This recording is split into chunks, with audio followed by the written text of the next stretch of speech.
Hi viewers, welcome to our channel. ప్రస్తుతం మనతో పాటు రైటర్ కనగాల జయకుమార్ గారు ఉన్నారు. మరి వాళ్ళ పొలిటికల్లోనే ఒక కొత్త కాన్సెప్ట్ని ఆయన మనతో ఒకసారి డిస్కస్ చేద్దామని చెప్పేసి వచ్చారంట. మరి అది ఏంటో తెలుసుకోవాలన్న ఈగర్నెస్ అయితే నాకు కూడా ఉంది. ఒకసారి కనుక్కుందాం ఆయనతో. సార్ నమస్కారం. సార్ నమస్తే.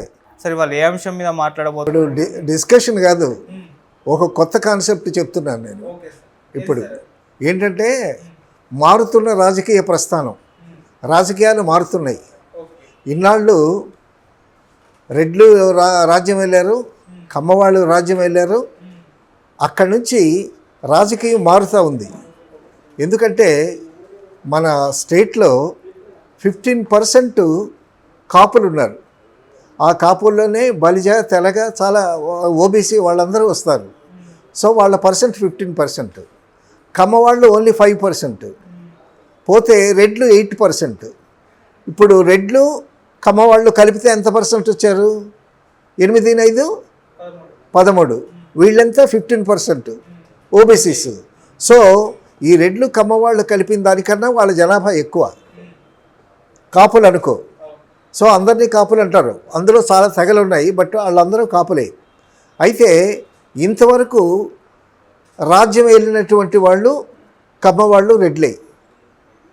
నాకు తెలిసి రెడ్లే ఎక్కువ సీఎంలు చేశారు.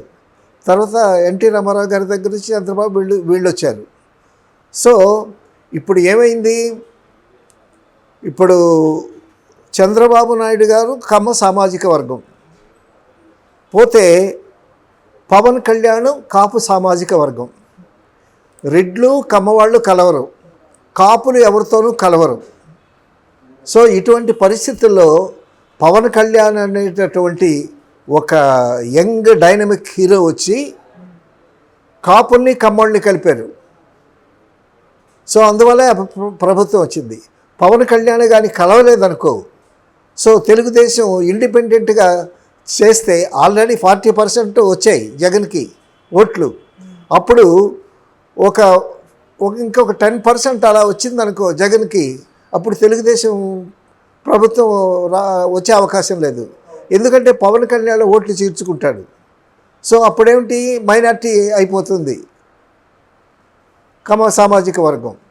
సో ఇప్పుడు ఏంటి, ఉత్తర ధ్రువాన్ని దక్షిణ ధ్రువాన్ని కలిపినటువంటి నాయకుడయ్యాడు పవన్ కళ్యాణ్. ఇప్పుడు ఈ కాపు వర్గానికి నాయకత్వం ఇంతవరకు లేదని చెప్పుకోవచ్చు.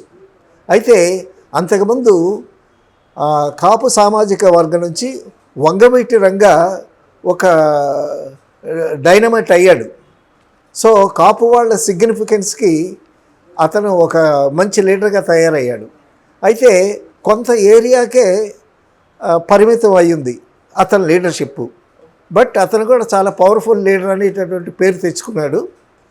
సో కమ్మవాళ్ళు మేము అనేటటువంటి ఐడెంటిటీ తెచ్చినటువంటి వాళ్ళలో అతన్ని వంగవీటి రంగాన్ని చెప్పుకోవచ్చు.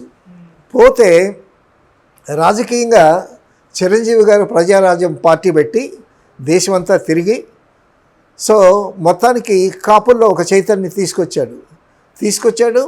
ఎలక్షన్స్లో నిలబడ్డాడు, 18 సీట్లు సంపాదించాడు.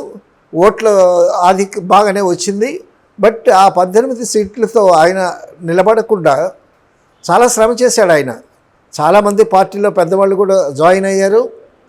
నాకు తెలిసి కృష్ణరాజు గారు కూడా చిరంజీవి పార్టీలో జాయిన్ ఉన్నారు అప్పట్లో. సో చిరంజీవి ఒక కమోషన్ తీసుకొస్తాడు, ప్రభుత్వాన్ని ఏర్పరుస్తాడు అని కాపులు చాలా సంతోషించారు. అయితే చిరంజీవి గారు పరిస్థితులు ఏమైనప్పటికీ తన మెంబర్స్ని వాళ్ళందరినీ కాంగ్రెస్లో విలీనం చేసి ఆయన సెంట్రల్ మినిస్టర్ అయ్యాడు. కాపులకి ఆయన సెంట్రల్ మినిస్టర్ అవ్వటం నచ్చల. ఎందుకంటే వాళ్ళకి ఒక నాయకుడు కావాలి. ఆ నాయకుడిగా ఆయన నిలబడి ఉంటే మరొకలా ఉండేది. చిరంజీవి గారే నిలబడి పవన్ కళ్యాణ్ లాగా ఒక పెద్ద స్టాండ్ తీసుకుని సో వర్కౌట్ చేస్తుంటే చిరంజీవి గారు సీఎం అయ్యేటటువంటి అవకాశాలు అప్పట్లో ఉండేవి. కానీ ఆయన తన పార్టీని కాంగ్రెస్లో విలీనం చేయటంతో కాపు బలం అనేది కొంచెం నిర్వీర్యం అయిపోయిందని చెప్పుకోవాలి. తర్వాత 2024 ఎలక్షన్స్లో పవన్ కళ్యాణ్ వచ్చాడు. అంతకుముందు పవన్ కళ్యాణ్ నిలబడ్డాడు, 2 చోట్ల నిలబడ్డాడు, 2 చోట్ల ఓడిపోయాడు. ఓడిపోయినా కూడా చిరంజీవి గారిలా కాకుండా తను ఆ పార్టీని క్యాడర్ని నిలబెట్టుకుంటూ సో తన అడుగడుగున దేశమంతా తిరిగి తన బలాన్ని పుంజుకుని ఆఖరికి మొన్న ఎలక్షన్స్లో అద్భుతమైనటువంటి వ్యూహం పన్నాడు. ఆ వ్యూహం ఏంటి? కాపులు ఎవరితోనూ కలవరు, ఎందుకంటే వాళ్ళ జనాభా 15% ఉంది కాపుల జనాభా. సో ఆ 15% ఎటు వేస్తే వాళ్ళు సీఎం అవుతారు, వాళ్ళు రాజకీయంలో నెంబర్ 1గా ఉంటారు. సో ఇప్పుడేంటి, కాపులకి ఇతను ఒక మంచి లీడర్గా వచ్చాడు. సో వాళ్ళందరినీ కూడగట్టుకున్నాడు, తనకి ఒక ఇమేజ్ తెచ్చుకున్నాడు. ఆ కాపు సామాజిక వర్గానికి ఒక అభయం ఇచ్చాడు. అభయం ఇవ్వటమే కాకుండా ఓట్లు చీలిపోతాయి అనేటటువంటి ఉద్దేశంతో పవన్ కళ్యాణ్ తెలివితేటలు ఎక్కడున్నాయంటే తన బలం ఏంటో తెలుసు, తన వీక్నెస్ ఏంటో తనకు తెలుసు. సో తన బలం ఏంటంటే ఇది 1 మ్యాన్ షో. అప్పుడు 2 సార్లు ఓడిపోయాడు, ఇప్పుడు ఎన్ని గెలుస్తాడో అది ఊహించడం కష్టం.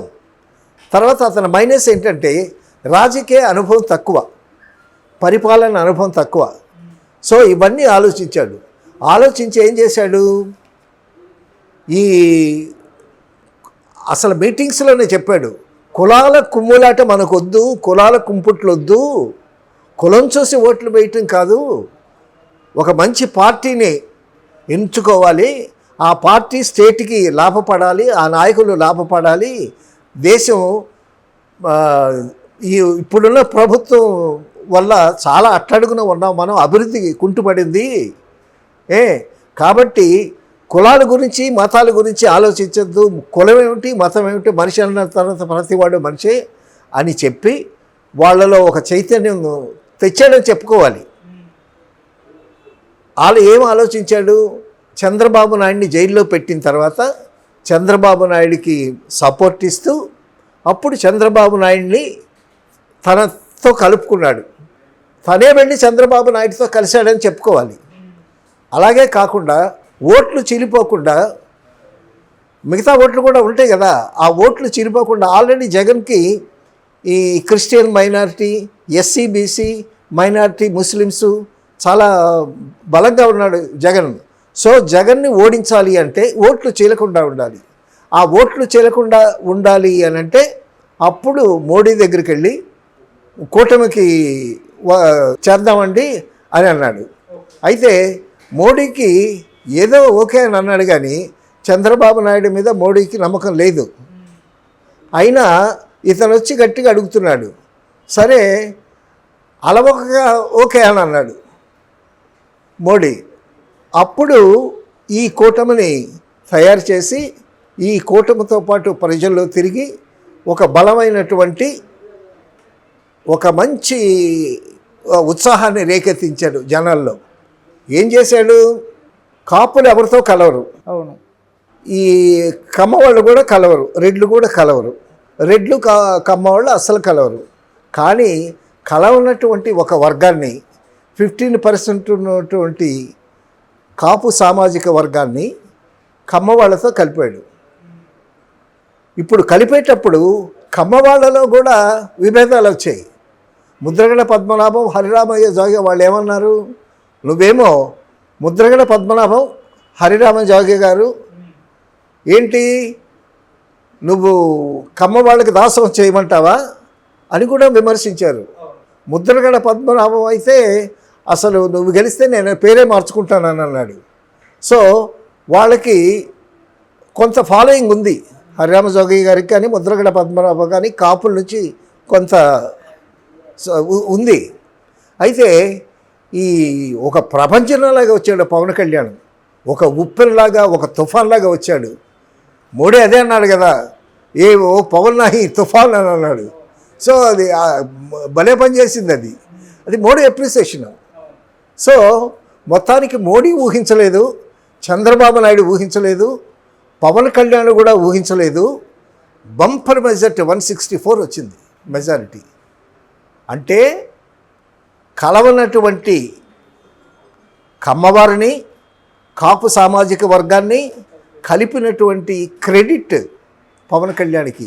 అంతేకాకుండా కులాలు మతాలు కాదు, అసలు అట్టడుగున ఉన్నాం మనం, అభివృద్ధి లేదు, రోడ్లు బాగులేవు, పరిశ్రమలు లేవు, ఉపాధి లేదు, యువతకి అభ్యున్నతి లేదు అని పవన్ కళ్యాణ్ ఉపన్యాసాలు చాలా నిజాయితీగా ఇచ్చినటువంటి ఉపన్యాసాలు, చాలా ఆవేశంతో ఇచ్చినటువంటి ఉపన్యాసాలు. కొంతమంది ఏంటి ఈ ఆవేశం, కేకలేస్తున్నాడు అది ఇది అనుకున్నారు, కానీ బట్ యువతలో ఉత్సాహాన్ని పెంచింది. తర్వాత ప్రజల్లో కూడా అతని మీద నమ్మకం కలిగింది. ఆ నమ్మకం కలగడానికి తను చేసినటువంటి కోట్ల రూపాయల విలువ చేసేటటువంటి తనకు వచ్చినటువంటి షూటింగ్ ద్వారా వచ్చినటువంటి డబ్బుని ప్రజా సంక్షేమానికి చాలామందికి ప్రజలకి హెల్ప్ చేశాడు. సో దాని మీదట అతను నిస్వార్థపరుడు. సినిమా ఫీల్డ్లో ఉంటే వందల వేల కోట్లు సంపాదించగలడు. అటువంటివన్నీ వదులుకొని కూడా మన దగ్గరకు వచ్చాడు. ఎంతసేపు నా కోసం నేను రాలేదు, మీకోసం వచ్చాను, స్టేట్ కోసం వచ్చాను, సో మీ సమస్యలు నా సమస్యలు, సో మీలో ఒకడుగా ఉంటాను అని చాలా ఆవేశంగా, చాలా ఎమోషనల్గా మాట్లాడి వాళ్ళందరినీ ఎలుగెత్తి చాటాడు. సో అతని మీద ఒక గొప్ప నమ్మకం కలిగింది. నమ్మకం కలగటంతో ఇప్పుడు కమ్మవారిని కాపు వాళ్ళని కలిపాడు కదా, మిగతా వాళ్ళు కూడా ఓట్లేశారు. అలా ఓట్లు వేయబట్టే కూటమికి బీజేపీ అంటే ఇంట్రెస్ట్ ఉండేవాళ్ళు కూడా ఓట్లేశారు. మొత్తానికి కమ్మవారు కాపువారే కాకుండా చాలామంది ఓట్లు వేయబట్టి 164 సీట్లు ఎప్పుడు ఊహించినటువంటి గొప్ప మెజారిటీ వచ్చింది. అసలు ప్రతిపక్షం తుడుచుకు పెట్టుకుపోయింది. That all credit goes to Pawan Kalyan. అందరూ ఎన్నోసార్లు చెప్పారు, ఇప్పుడు ఈ సందర్భంలో కూడా చెప్పవలసినటువంటి పరిస్థితి ఉంది. అయితే ఈ పరిణామాలు ఎలా ఉంటాయంటే, ఇప్పుడు పవన్ కళ్యాణ్కి బలంగా కాపులున్నారు. ఆ ముద్రగడ పద్మనాభం, ఆ హరిరామయ్య జోగయ్య గారు కూడా ఆశ్చర్యపోయారు. వాళ్ళు కూడా ఇతని వెనకే ఉంటారు. ఇప్పుడు కాపు సామాజిక వర్గాన్ని మోసుకొస్తున్నామన్నారు కదా, వాళ్ళు ఉంటారు, తర్వాత కమ్మ వాళ్ళు ఉంటారు, తర్వాత ఇంకా చాలామంది అతని మీద నమ్మకం మీద అతనికి గుడ్ విల్ బ్రహ్మాండంగా పెరిగిపోయింది. అంటే హరిరామ జోగయ్య అంటే ఓకే అని ముద్రగడ పద్మనాభం గారు వస్తారంటారా సార్? వస్తే వస్తాడు, లేకపోతే పోతాడు, అది వేరే విషయం. ఇప్పటికీ రాకపోతే అంతకన్నా వేరే మనం ఏం చెప్పలేము. సో ఇటువంటి పరిస్థితులన్నీ ఆలోచిస్తే 2029కి పవన్ కళ్యాణ్ సీఎం అవుతాడు డెఫినెట్గా, నెక్స్ట్ కమింగ్ ఎలక్షన్స్లో. ఈలోగా జరిగేటటువంటి పరిణామాలు ఏంటి? పవన్ కళ్యాణ్ నీతి నిజాయితీతో నిస్వార్థంగా సేవ చేస్తాడు, అతనికి ఇంకా గుడ్ విల్ పెరుగుతుంది. సో అప్పుడు కూటమి కలిసి ఉంటారా, కూటమి విడిపోతారా? ఒకవేళ విడిపోతే fight between TDP and Janasena జరుగుద్ది. అలా జరిగినా కూడా ప్రజల ప్రభంజనం అతని వెనక నడుస్తూ ఉంది. ఓకే, అప్పటికి పోటీలో వైసీపీ ఉండదంటారా సార్? అప్పటికి పోటీ వైసీపీ ఉంటుందని నేను అనుకోవట్లేదు. ఉండొచ్చు, ఉంటుంది. ఇప్పటి నుంచే మళ్ళా వాళ్ళు మొదలు పెడుతున్నారు కదా, కాంగ్రెస్ గురించి విమర్శిస్తూ ఉన్నారు. సో ట్రయాంగిల్ పోటీ అయినా కూడా ఛాన్సెస్ మాత్రం పవన్ కళ్యాణ్కే ఉన్నాయి. ఎందుకంటే నాయకుడు అనేటటువంటి వాడు నిస్వార్థపరుడైనప్పుడు, నీతి నిజాయితీతో ఉండేటప్పుడు, అతని మీద నమ్మకం కలిగేటప్పుడు, ఇప్పుడు ఇక సామాజిక వర్గాల పట్టింపు లేవు. ఇప్పుడు ఓటర్స్కి పవన్ కళ్యాణ్ రాకతో ఈ సామాజిక వర్గాలన్నీ కలిసిపోయేటటువంటి పరిస్థితి వచ్చింది. కాబట్టి 2029 ఫ్యూచర్ని డెఫినెట్గా కాపు సామాజిక వర్గం నుంచి కానీ, మిగతా సింపథైజర్స్ దగ్గర నుంచి కానీ పవన్ కళ్యాణ్ సీఎంగా మనం చూస్తాం. ఇది గ్యారంటీ, రాసుకో. సార్ ట్రయాంగిల్ ఫైట్ అయినప్పుడు అంటే ఈసారి చూసాము, ప్రభుత్వ ఓటు చీలకుండా అని చెప్పేసి కూటమి ఏర్పాటు చేసుకున్నారు. మరి వచ్చే నాటికి ప్రభుత్వం వీళ్ళదే కాబట్టి ఎంతో కొంత వ్యతిరేకత ఉంటుంది సార్. అది మరి అప్పుడు చీలిక జరిగి జనసేన, టీడీపీ, వైసీపీ పోటీ చేసినప్పుడు అది వైసీపీకి ప్లస్ అయ్యే అవకాశం ఏమైనా ఉంటుందా? వైసీపీకి ఇప్పుడున్న కేడరు, ఇప్పుడు వైసీపీలో నుంచి కూడా కొంతమంది చంపుతున్నారు. సో అప్పటికి ఇంకా రాను రాను పవన్ కళ్యాణ్ బలం పెరుగుతుంది, కానీ త్రిముఖ పోటీ వచ్చినా కూడా అతని బలం ఏమో అతను తగ్గదు. ఎంత తక్కువలోనైనా ఎక్కువలోనైనా సరే పవన్ కళ్యాణ్ 2029కి సీఎం అవటం ఖాయం. ఓకే.